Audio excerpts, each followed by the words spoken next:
Hello, and welcome back to English 1. In today's unit, we will be studying employment. In this unit, we will be studying vocabulary related to recruitment, employment, and the process of job applications and how companies and candidates prepare for this process. In the grammar section, we will be studying a verb tense known as the present perfect, which is actually very useful and very important when we need to talk about the past in relation to the present. And finally, in the linguistic functions section, we will be studying phrases and expressions that we commonly use when we are evaluating or choosing options within what we call the decision making process in business. Let's study these topics. Starting with the vocabulary, we are going to have a look at how companies and candidates approach the employment or recruitment process. In the world of business, applying for a new job can be a very scary and difficult, challenging situation that many people have to go through every single year, every single day. It's a very common process from the point of view of the companies and also from the point of view of the applicants or candidates. So it's very important that we understand what it is, we understand its importance, and also the sequence of steps or stages that we need to go through when we are either applying for a job as candidates or when we are opening a hiring process, a recruitment process, if we work in a company and we are conducting this type of situation or activity, right? So we are going to start by understanding what it is, what this process means, what the employment and recruitment process is. Then we're going to have a look at the steps that make up this process and that are a sequence of stages, logical stages that follow are followed one after the other in order to reach the goal of hiring new employees.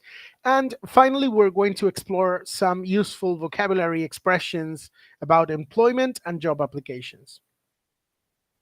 In terms of the definition of the job application process or the recruitment process or the hiring process, employment, there are many definitions that we could mention, and one of the most complete ones is offered by an author who is an expert in human resources.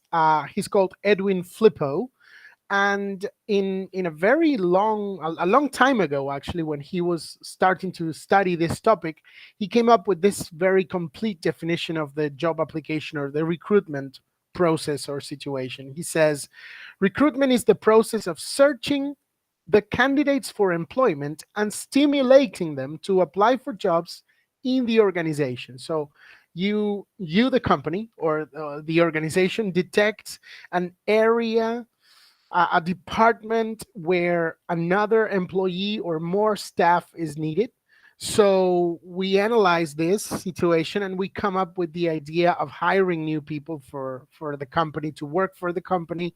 And in that case, when that happens, we design a whole strategy with different objectives and different goals and different approaches so that we can offer this new position, this position that is open or being created to different candidates. And then we evaluate, depending on the applicants that we have, we evaluate their suitability, their fitness for the job or jobs that we are offering. Um,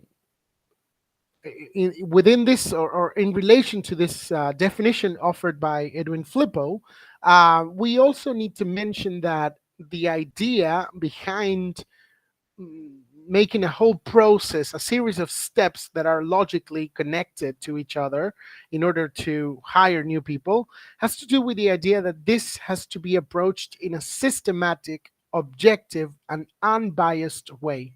When a company has the need to hire new staff, the most important aspect to consider is that this process of selection has to be as objective, as logical, as based on reason as possible. Emotions and hunches and intuition need to be left aside because the company is in the search for the most appropriate candidate to fill that position. And that is more related to quantitative aspects such as qualifications and uh, exam results and interview results more than on emotional aspects. So if we design a systematic process that can be repeated every single time with every single candidate for every single position that we advertise or offer, then this will help us create a more objective selection process, a more unbiased, not influenced by prejudice, but completely um, devoid of sentiment. Then this is more logical, and it will increase the company's possibilities to hire the right person or the right people for the different jobs that it offers. So these are three important words that we need to associate with the job selection process or the hiring process. Yes. And then, of course, this is just an illustration because the steps are going to be described in the next slide. But then we have to follow a series of steps, which is exactly what we have on the next slide. Like we said, it's a process, which means that it's a sequence of events, a sequence of steps or stages that need to be followed in a certain order, a certain logical order, in order to ensure the success of the recruitment process. Yes. The first stage in this process is the recruitment plan. That's when the company understands and evaluates that there is a need to open a position for a new employee, for a new staff member. Yes. We have the creation of the plan includes what the position is, the needs in the candidate who will assume the position, the the responsibilities that the candidate who gets the position will be performing, and all the ideas related to the evaluation of every single detail related to this new position. Why is it necessary, and what will the person be doing once he or she has been hired? The second step in the process is talent search, which means that the company advertises or makes public this offer, this this opening of a position in the company.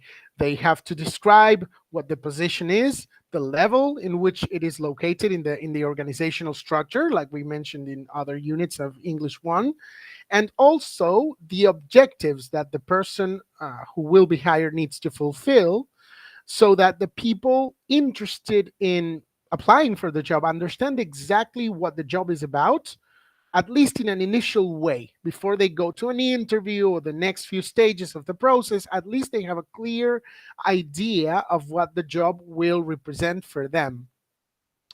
This talent search is done in different using different platforms and formats. The most traditional one maybe is advertising in newspapers, in the classified section of the newspaper. This has been changing in the last few decades or years, and today, of course, one of the most common and popular ways of offering jobs and job openings, advertising job offers, is via social media. So we have lots and lots of social platforms and networks that will enable us to look for jobs if we are applicants, and will also enable companies to connect with possible applicants and possible candidates for the different positions that they offer. We even have the case of LinkedIn, which is a social network specifically designed to connect professionals with companies. So this is more and more popular every day, and it's going to become, in my opinion, it's going to become the main medium or platform where to advertise for jobs, and where companies and employees or potential employees can be connected. Then, after some people have applied for the job, and we have the company has the personal information of these people and their CVs or resumes with their experience and qualifications and so on, comes the stage of screening and shortlisting. Right, the applications are reviewed. Yes, candidates are evaluated, right, in an initial stage. The companies evaluate the candidates' qualifications, their backgrounds. Sometimes they run what we call a background search to make sure that the candidate is fitting for the company, for the values of the company, that the person doesn't have anything in their past that might compromise their work for the company. And then the company produces what we call a short list. A short list is um, a list of the best candidates with the best profiles. It's usually a short number, a small number. That's why it's called a short list. And it's a small number of candidates who are the best ones. And the ones that the company decides will go to the next stage of the process, to the final round of evaluations and interviews, then to choose one or two or whatever positions they are applying for. But it's the number of candidates once the majority have been discarded, and well, we have the top five or the top three candidates go into the short list. Then usually comes the stage of interviewing, which is very popular and something that probably you have been through, at least in Spanish, of course, here in Argentina or in other countries, maybe. It's when a member of the staff from the company, usually a manager, usually a person in charge of a team or a group of people, conducts a series of interviews with the top candidates, with the candidates that were on the short list. And in these interviews, the candidates are evaluated one more time, and they are evaluated in person, which is a big deal because it's one thing to do a test or send your resume, but it's another very different and more challenging thing to be face to face with the employees and evaluate their experience, their background, their qualifications, have them talk to you and understand exactly their level of politeness, the way they are conducting themselves, the way they dress, because it's all about, leaving a good impression on the person who is interviewing, and in that way increase your opportunities to be hired, basically. So it's the interview process. It's a big deal. It requires a lot of preparation on the part of the candidates and on the part of the person who interviews as well, because the person needs to read the CV in advance and be prepared for the interview. And this is a vital point in the process, because most of the time the interview determines who will be selected or who won't be selected. So the interview process is or the interview stage rather, is one of the most important parts of the job application process. And then, of course, after the company and the hiring manager have all the information that they require to make a decision, well, they select one or two, or depending on how many openings they have the selection of the top candidates, or candidates in plural. And of course, in that moment, they leave or they let the candidate know that he or she has been selected, and they provide to him or her a job offer. The job offer depends on the position that the applicant is looking for or aspiring to get, and it depends on all other factors such as the entry level of the position, because sometimes some aspects of that job offer can be negotiable. If you're applying for a managerial position, usually things like your salary or your start dates or your days of holidays can be negotiated, because you are supposed to enter the company at a managerial position. It's a position with power, a position with with a lot of responsibilities too, so you can negotiate. But in other cases, when you are entering the company and on an entry level, on the most basic level of the pyramid, let's say, you can't really negotiate anything. You are offered the job and you either accept it or reject it, but there is not a lot of room for negotiation. Yes, so clearly this is just the before part. After comes all the administrative work and all these things that are related to the hiring of a new employee, but these are the most important stages in the application process. Regarding some of the phrases that we use to talk about uh, this topic, we can find words like Qualifications, which refer to all the exams and different academic certifications that you have gotten from school, university, courses, etc., that make you a more appropriate candidate for a specific job. Skills are your different abilities applied to solving problems. So you have communication skills or managerial skills or computer skills. Yeah. Advertise, in this context, advertise refers to making public the job opening. That's something that companies do. They advertise for a job. Yes.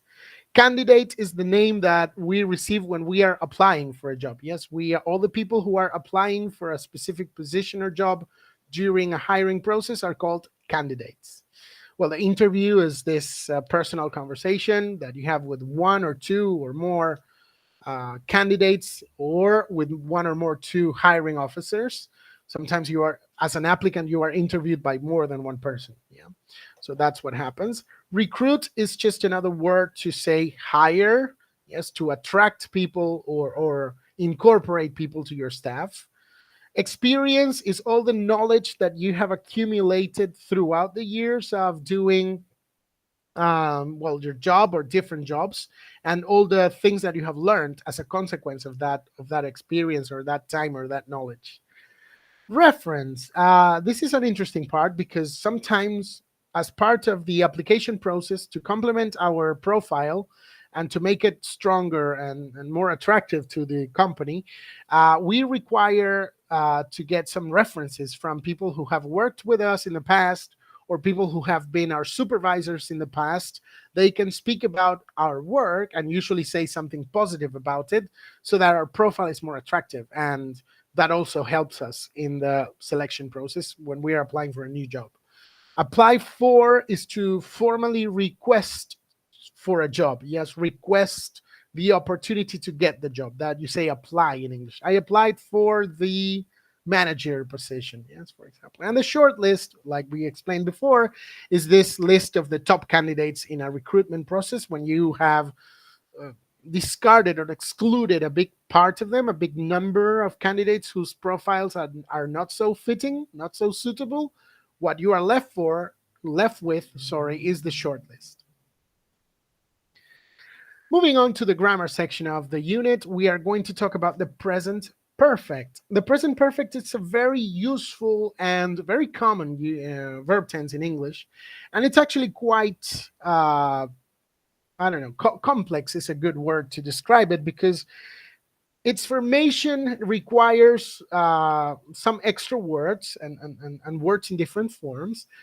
But most importantly, it's a little complex in the sense that it relates or connects to, and sometimes even three different moments in time. So far, we have studied the present simple to refer to routines and things from the present. We have talked about the past using the past simple. Well, the present perfect is sort of like a connection between those two. So that's what we're going to do. We're going to see or understand the meanings of this verb tense, the uses of the different cases in which we can use it. We are going to analyze the syntactical structure, how to form sentences, which elements and we need to assemble, and the order in which we need to assemble them. And then we're going to study some time expressions related to the present perfect. Well, uses. Actions that happened at an specified past time. Sometimes we want to talk about things that happened before now, but we don't want to say, or we can't say because we don't know when they happened exactly. When we don't know this information, it's a great idea to use the present perfect because it leaves the door open. When you use the present perfect, and we're going to see some examples in a minute, when you use the present perfect, you're saying, okay, this happened before now. I can't tell you exactly when, but you know that it happened before today. Past actions with a result or a consequence in the present. Yeah, so this connection I was speaking about a few moments ago, that's what we do with the present perfect. Or actions that started in the past at some point a year ago or more or recently, but they continue in the present. They are not finished yet. We can use the present perfect too. Or actions that have been recently completed, something that occurred or happened a few minutes ago, a few moments ago, We can express it with the present perfect too, or to talk about our life experiences, the things we have done or haven't done in our lives. That's in terms of uses or meaning. But what about the syntactical structure or the form of the present perfect? As you can see here in the examples, the present perfect requires in all the different types of sentences, affirmative, negative, and questions, it requires the presence of an auxiliary verb. And the auxiliary verb of the present perfect is have or has, depending on the subject. So we will use he, she, it, has, but we, you, they, I have. And then the verb in this tense is always in all different types of sentences. It's always in the past participle form. Remember that the past participle form is obtained when we add ed to the end of regular verbs, or if we are dealing with an irregular verb, we will see examples of both. When we are dealing with an irregular verb, we have to go to the irregular verb list and look at the third column, not the one, not the first one, not the second, the third one. That's the one we need here in the present perfect. And then when you learn the affirmative sentence structure, it's very easy to remember the rest of it, because negatives we only need to add not as the negative particle attached to the auxiliary verb. So I have tried sushi before becomes I haven't or I have not tried sushi before. And for questions, as we normally do, we invert the order between the subject and the auxiliary verb. In this case, we mix them up and we say the auxiliary first and then the subject. Have you tried sushi before? Moving on to some of the time expressions that we use with the present perfect. These are words that will help you identify that we need to use this verb tense. Yes, so we have just when we want to talk about things that are recent. Yes, we have just finished the film. It's used in all types of sentences, affirmatives, negatives, and questions. We can use already, which means something that is complete, something that has been done sometimes before what was expected. We use it especially in the affirmative sentences. Pete has already been to Italy. Still is for negative sentences when you want to understand or to imply to convey that something hasn't been done yet. Yeah, something is not finished. Peter still hasn't been to Italy. This is an experience that he doesn't have. He can have it in the future, but so far until this day, he doesn't have that experience. And the same, a very similar meaning is associated with yet. So we use it for negatives and for questions. That's a difference between still and yet. And it means the same, right? An activity or an experience that you don't have. He hasn't been to Italy yet, or if you want to ask about it, has he been to Italy yet? Does he have this experience in his life? Ever is exclusive for questions, and it's when you want to ask about the other person's experiences. Have you done this in your life? Yes or no? Have you ever visited London? It means, do you have this experience? And of course, never is used in affirmative sentences. Listen to this, but it has a negative meaning, of course, because it means nunca, as you can see there. So never, of course, means that you don't have a particular experience. I have never visited London. It means I don't have the experience. I don't know that city yet. I can do it in the future. For is used when you want to talk about the duration of the action. I have lived in Santander for 5 years. That's a period of time, so you use for. And since, you can use it when you want to talk about the beginning of the action, the moment in the past when the action started. So I have lived in Santander since 1999. It's practically the same thing, but mm, communicating different parts of time. We can talk about periods of time with for, or we can talk about specific moments when we use since. And here are some examples. Yes, I have been in London for 2 weeks. It's an action that started in the past and continues now. The movie Saw haven't gotten the Oscar prize. Again, this is an example of something that didn't happen. Have you lived here all your life? My father has just gone to bed. We have lived in this house since 2015. I have already ironed the shirts. We have stayed in the pool since 9 o'clock. Mark has studied two foreign languages. He can study more in the future. We have visited Florida several times. Maybe we are in Florida now, maybe we are not, but we can go back to Florida anytime. That's why we express it with the present perfect. Have you ever broken an arm? Yes, it means do you have this experience? So these are some examples of sentences in the present perfect. Finally, the linguistic functions section of the unit, we are going to talk about evaluating and choosing different options in the decision-making process in business. So we're going to talk about the importance and guidelines for this. And of course, we're going to mention some useful expressions. So decision making in business is vital because companies and the staff who work for companies make decisions every single day.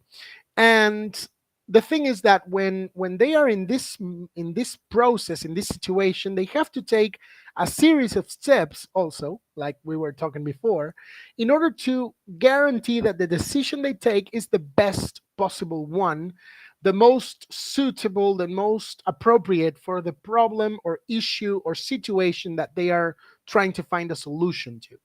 Yeah, so this is a very nice illustration of how this can be approached with a first step that means identifying the problem, identifying all the characteristics, all the details of the problem or situation.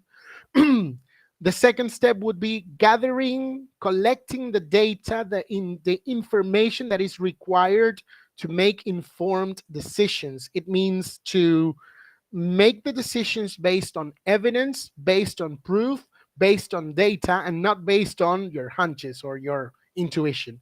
You need some data on which to base your decisions. You need to, in the third step, you need to identify different alternatives. Usually, one problem has more than one solution.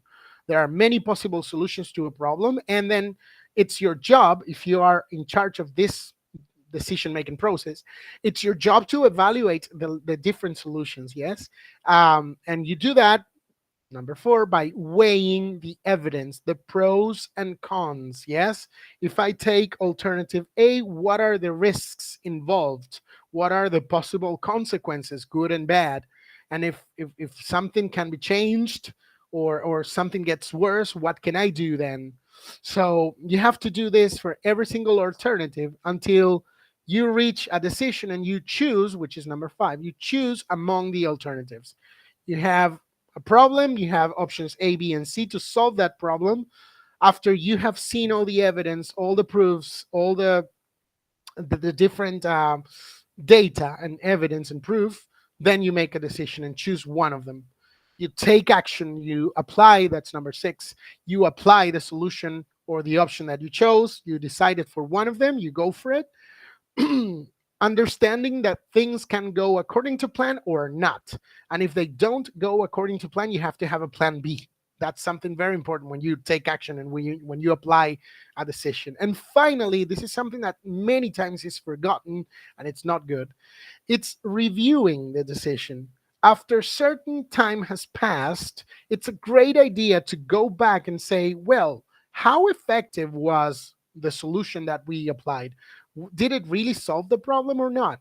Because if it didn't, then it's time to review and say, well, maybe we should change this and take alternative B, the one that we had originally discarded. Maybe we can apply it. Because if the decision that was taken is not effective in the solution of the problem, then it's not really a solution. So you have to find something else. You have to have a plan B and a plan C, etc. Yeah.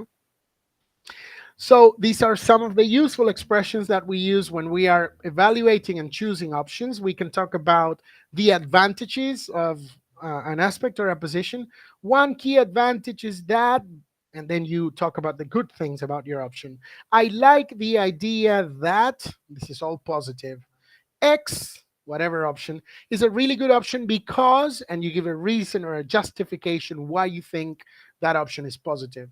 Or if you're not very sure, if you're not very convinced, you say, one disadvantage is that, or I'm not sure that this is going to help us, or I think that X option is too what, when there's an excess of something, too expensive, too impractical, too shocking.